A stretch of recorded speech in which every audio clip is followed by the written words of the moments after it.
Boa tarde, meus amados e queridos irmãos. Quero saudá-los na graça, nas paz, nas alegrias do nosso Senhor e Salvador Jesus Cristo. Amém. Quero desejar a todos um ano frutífero, um ano abençoado, um ano onde a presença e a vontade do Senhor Jesus possa se fazer cumprida na vida de cada um de nós. Nesta oportunidade, convido-os para que meditemos acerca do tema: seja feita a tua vontade. Seja feita a tua vontade. Iremos usar como base para a nossa meditação o texto do evangelista Mateus, capítulo 26, do versículo 36 em diante, que diz assim a palavra do Senhor. Então chegou Jesus com eles a um lugar chamado Getsêmani e disse a seus discípulos: assentai-vos aqui enquanto vou além orar. E levando consigo Pedro e os dois filhos de Zebedeu, começou a entristecer-se e angustiar-se muito. Então lhe disse: a minha alma está cheia de tristeza até a morte. Ficai aqui e velai comigo. E indo um pouco mais para diante, prostrou-se sobre o seu rosto, orando e dizendo: meu Pai, se é possível, passa de mim este cálice. Todavia, não seja como eu quero, mas como tu queres. E voltando-se para os seus discípulos, achou-os adormecidos. E disse a Pedro: então, nenhuma hora pudestes velar comigo? Vigiai e orai, para que não entreis em tentação. Na verdade, o espírito está pronto, mas a carne é fraca. E indo segunda vez, orou dizendo: Pai meu, se este cálice não pode passar de mim, sem eu o beber, faça-se a tua vontade. E voltando, achou-os outra vez adormecidos, porque os seus olhos estavam pesados. E deixando-os de novo, foi orar pela terceira vez, dizendo as mesmas palavras. Então chegou junto dos seus discípulos e disse-lhe: dormi agora e repousai, eis que é chegada a hora, e o Filho do Homem será entregue nas mãos dos pecadores. Levantai-vos, partamos, eis que é chegado o que me trai. Amados e queridos irmãos, este texto que acabamos de ler narra a agonia no Getsêmani. E isto ocorreu alguns momentos após Jesus instituir a celebração, a ordenança da Santa Ceia do Senhor.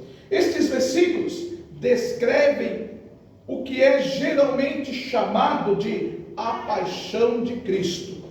É uma passagem que, sem dúvida, contém profundidades e mistérios. Portanto, devemos lê-la com toda a reverência, como todo o texto sagrado, e também com admiração, pois há nela muitas coisas que não podemos compreender inteiramente. Mas, por mais misteriosa que nos possa parecer esta etapa na história de nosso Senhor e Salvador Jesus Cristo, não devemos deixar de observar as preciosas lições de instrução prática nela contidas. Seja feita a tua vontade. Não seja como eu quero, e sim como tu queres. Que frases difíceis de serem pronunciadas. Difíceis porque somos egoístas por natureza. E isto pode ser visto até na vida dos pequenos infantes. Desde criança, mesmo sem ninguém nos ensinar, as primeiras palavras que pronunciamos é dá. Dá, dá, é meu, é minha. A verdade é que desde a mais tenra idade, queremos que a nossa vontade seja feita. E para isso, choramos, esperneamos, fazemos birra, até conseguir impor a nossa vontade. O pior é que alguns crescem fisicamente, mas continuam eternas crianças. Querem que tudo seja feito de acordo com a sua própria vontade, em casa, no trabalho, na igreja, em tudo e em todos. Muitos pensam que o mundo lhes pertence, se julgam os artistas principais e os demais são meros figurantes. E outros vão mais longe, incentivados por boa parte dos programas de pregações televisivas ou radiofônicas modernas, pensam que até mesmo Deus, observem que até mesmo Deus está aí só para servi-los. Uma vontade descontrolada e não santificada é uma grande causa de infelicidade de vida. Uma vontade descontrolada e não santificada é a causa de muitos serem infelizes nessa vida. Como estes que pensam e agem assim, estão longe do nosso modelo perfeito, Jesus. Jesus, em um momento difícil, como o que é relatado neste texto que acabamos de ler, momentos que antecedem a sua morte na cruz, disse: Pai, seja feita a tua vontade. Vamos então, nesta hora em que relembramos e anunciamos a morte de Jesus, meditar no que ele nos ensina a respeito da vontade de Deus para nós, através deste texto, desta passagem sagrada. Primeira grande lição: seja feita a tua vontade, ainda que ela seja dura demais para mim. No Evangelho de João, capítulo 5, versículo 30, o Senhor novamente declara qual era o propósito dele em vida entre nós. E ele diz assim: eu não posso de mim mesmo fazer coisa alguma, como ouço assim julgo, e o meu juízo é justo, porque não busco a minha vontade, mas a vontade do Pai que me enviou. Não busco a minha vontade, mas a vontade do Pai que me enviou. O texto inicial pode não dizer de forma literal isto, mas acaba mostrando isto claramente. O momento era de muita dificuldade. Vejamos o relato do episódio nas palavras do Senhor Jesus: a minha alma está cheia de tristeza até a morte. De fato, Jesus se entristeceu, se angustiou ao vislumbrar que a hora derradeira se aproximava. Isso porque a missão que recebera era muito dura. Realmente, não era fácil, pois a vontade do Pai era que Jesus fosse crucificado, morresse como um bandido, agonizando naquela cruz pelos nossos pecados. E tudo isso deve ter sido muito duro naquele momento para Jesus. Creio que nós, como discípulos de Jesus, seus seguidores, não podemos agir de maneira diferente da demonstrada pelo nosso Mestre em relação à vontade do Pai Celestial. Todos nós gostamos de fazer as coisas à nossa própria maneira. Desejamos e queremos muitas coisas, mas nos esquecemos de que somos totalmente ignorantes acerca do que realmente seja o melhor para nós. E de que somos incapazes de escolher por nós mesmos. Feliz é quem já aprendeu a não ter desejos e estar contente com toda e qualquer situação, como nos ensina o apóstolo Paulo. E esta lição não se aprende na escola do homem mortal, do homem natural, mas na escola de Cristo. Portanto, nós também precisamos ter coragem de dizer: seja feita a tua vontade, ainda que ela seja dura demais para mim.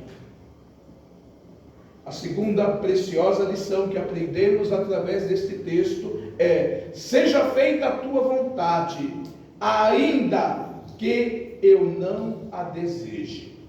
Na carta de Paulo aos Efésios, capítulo 6, versículo 6, a palavra do Senhor nos diz: não servindo à vista como para agradar a homens, mas como servos de Cristo, fazendo de coração a vontade de Deus. Mas como servos de Cristo, fazendo de coração a vontade de Deus. Encontramos nosso Senhor muito entristecido e angustiado. Vemos Jesus distanciar-se de seus discípulos e prostrar-se com o rosto em terra, a fim de dirigir ao Pai fortes clamores em oração, por 3 vezes, conforme nós lemos. E como devemos entender aquelas palavras expressadas pelo Senhor? A minha alma está cheia de tristeza até a morte. Só existe uma única resposta razoável para esta indagação. O peso que estava sobre a alma de nosso Senhor não era o temor da morte, mas o peso real do pecado do mundo, a nossa carga de culpa que lhe estava sendo imputada, que lhe estava sendo posta sobre a cabeça do Cordeiro de Deus, que tira o pecado do mundo, sobre o Cordeiro da expiação. Este é o momento em que é demonstrada toda a humanidade de Jesus. Primeiro, ele leva ali consigo aqueles discípulos mais achegados para receber algum apoio, algum conforto, alguma consolação. Mas em sua agonia final, ele precisava enfrentá-la sozinho, em comunhão apenas com o Pai. Jesus, como homem, como ser humano, naquela hora tão difícil, sentindo antecipadamente as dores que lhe seriam provocadas pelo seu martírio, culminando com a cruz. A luta e a agonia de Jesus eram intensas e também reais. E neste instante, inclusive a tentação de evitar a cruz. Por 3 vezes Jesus ora, e isso no costume judaico é algo feito na intensidade máxima, como um superlativo. Ele diz: se é possível, passa de mim este cálice. Se este cálice não pode passar sem que eu beba. E repete mais uma vez a oração. O cálice aqui, meus amados irmãos, não é de bênção, mas de sofrimento, estendido a Jesus pelo plano estabelecido pelo próprio Deus, isto é, ser imolado em prol dos pecadores e para a nossa salvação. A divindade de Jesus neste momento não o protegia daquele sofrimento, pois para se encarnar, Jesus abriu mão das suas prerrogativas para realmente participar das nossas vidas, dos nossos temores, dos nossos sofrimentos. Está evidente o sofrimento pelo qual Jesus naquele momento estava passando, e ele não era maluco de querer sofrer, pois ele continua a sua oração dizendo: todavia, faça-se a tua vontade, não seja como eu quero, mas como tu queres. Também é evidente que nós não desejamos sofrer, seja pelo Evangelho, pela igreja ou pelo que for, mas se esta é a vontade de Deus, devemos querer que ela seja feita, ainda que cada um de nós não a desejemos. Terceira grande e preciosa lição deste texto: seja feita a tua vontade, porque pela fé eu sei que ela é perfeita. Em Romanos capítulo 12, versículo 2, o apóstolo Paulo declara: e não sedes conformados com esse mundo, mas sede transformados pela renovação do vosso entendimento, para que experimenteis qual seja a boa, agradável e perfeita vontade de Deus. Entre a vontade de Deus e a nossa própria vontade, podemos ter certeza que o melhor para nós é a vontade de Deus, pois a vontade de Deus, como declara o apóstolo Paulo, ela é boa, ela é agradável e ela é perfeita.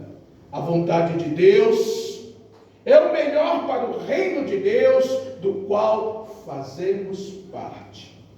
Jesus sabia muito bem que Deus poderia mudar os planos, pois Deus pode todas as coisas, Deus pode tudo. Ele chegou a pedir que, se fosse possível, que Deus mudasse, mas não foi possível. Penso que não foi possível, porque aquele era o melhor plano, o plano perfeito. De fato, a morte de cruz parecia loucura para os gregos e escândalos para os judeus, mas na realidade é o poder de Deus para a salvação de toda a humanidade. Se houvesse um plano melhor, Deus o teria executado, mesmo que não entendamos que aquele era o melhor. Da mesma forma, em nossos dias, em outras coisas práticas da vida, podemos ter certeza, o plano que Deus tem para cada um de nós é o melhor para as nossas vidas. Jesus orou, pedindo que Deus mudasse os planos, mas os planos não foram mudados. Com isso, Jesus percebeu claramente que eles eram da vontade de Deus, e percebendo qual era a vontade de Deus, colocou-se à disposição para executá-los, ainda que soubesse que a tarefa seria muito dura, seria muito árdua. Depois daquele episódio ali no Getsêmani, depois daquele momento de oração na presença do Pai Celestial, notemos a consciência de Jesus acerca da vontade de Deus para a sua vida, nas palavras ditas a Pedro, após cortar a orelha de Malco, um dos soldados que vieram prender a Jesus. Está lá registrado em João capítulo 18, versículo 11, que declara: mas Jesus disse a Pedro: põe a tua espada na bainha, não beberei eu o cálice que o Pai me deu? No início da oração, Jesus estava dizendo: Pai, se possível fora, afasta de mim este cálice. Ao final daquele momento de comunhão, ao final daquele momento da compreensão que a vontade de Deus, por mais dura que fosse, era boa, era agradável, era perfeita, Jesus declara: não beberei eu o cálice que o Pai me deu. Concluindo a mensagem desta oportunidade, meus amados irmãos, estejamos também nós prontos para dizer: Pai, seja feita a tua vontade em nós, por meio de nós e através de nós, ainda que esta vontade seja dura demais para nós, ainda que não a desejemos. Seja feita a tua vontade, porque pela fé nós sabemos que ela é boa, que ela é agradável e que ela é perfeita para as nossas vidas. Seja feita a tua vontade, porque sabemos que ela é o melhor para nós e para o teu reino. Que a nossa oração no dia de hoje, que a nossa oração para que possamos nos enquadrar dentro da vontade de Deus para as nossas vidas, seja aquela expressada pelo salmista, no Salmo 143, versículo 10, que diz: ensina-me a fazer a tua vontade, pois és o meu Deus, o teu Espírito é bom, guie-me por terra plana. Seja feita a tua vontade. Que Deus nos abençoe. Amém.